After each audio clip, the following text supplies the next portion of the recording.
आज की कहानी हमें एक ऐसा सबक सिखाती है कि अगर हम इसे आज ही समझ लें तो हमारी आखिरत संवर जाएगी। एक ऐसा सच जो हर इंसान को मौत से पहले जानना जरूरी है। एक व्यक्ति था जिसने अपनी पूरी जिंदगी सिर्फ दौलत जमा करने में गुजार दी। दिन हो या रात, उसकी सोच, उसकी मेहनत, उसकी दौड़, सब कुछ सिर्फ माल के लिए था। समय के साथ वह इतना अमीर हो गया कि लोग उसकी मिसाल देने लगे। उसके पास सब कुछ था, मगर शायद वह एक चीज भूल गया था, आखिरत। एक दिन उसने अपने बेटे को अपने पास बुलाया। उसकी आवाज में संजीदगी थी। उसने कहा, बेटा, मुझे तुमसे 2 वादे चाहिए। पहला यह कि जब मैं मर जाऊं तो मेरे एक पैर में पुराना मोजा जरूर पहनाना, और दूसरा यह खत है, इसे उस समय तक मत खोलना जब तक मुझे दफना न दो। बेटा हैरान हुआ, मगर उसने अपने पिता की बात मान ली। कुछ ही दिन गुजरे थे कि वह व्यक्ति दुनिया से रुखसत हो गया। घर में कोहराम मच गया, रिश्तेदार जमा हो गए और फिर तदफीन की तैयारी शुरू हुई। जब कफन का समय आया तो बेटे को अपने पिता की वसीयत याद आई। उसने लोगों से कहा, मेरे वालिद की ख्वाहिश थी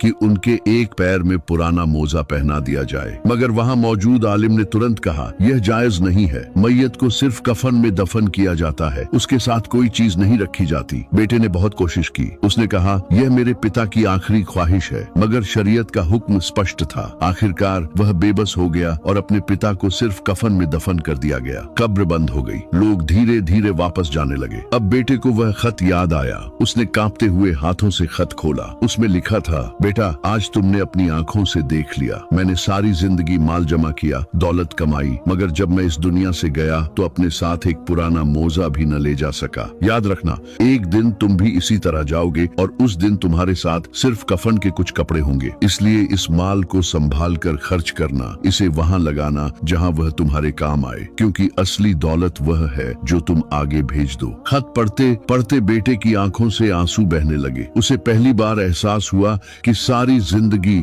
जिस चीज के पीछे इंसान भागता है वह साथ जाने वाली नहीं। यह कहानी हमें झकझोर देती है। हम जमा करते रहते हैं और भूल जाते हैं कि आखिर में खाली हाथ जाना है। न बैंक बैलेंस, न जायदाद, न सामान, सिर्फ आमाल साथ जाते हैं। इसलिए असली समझ यही है कि इंसान इस दुनिया को मकसद न बनाए, बल्कि इसे एक रास्ता समझे, क्योंकि अंजाम में इंसान के पास सिर्फ वही होगा जो उसने अल्लाह के लिए आगे भेजा होगा।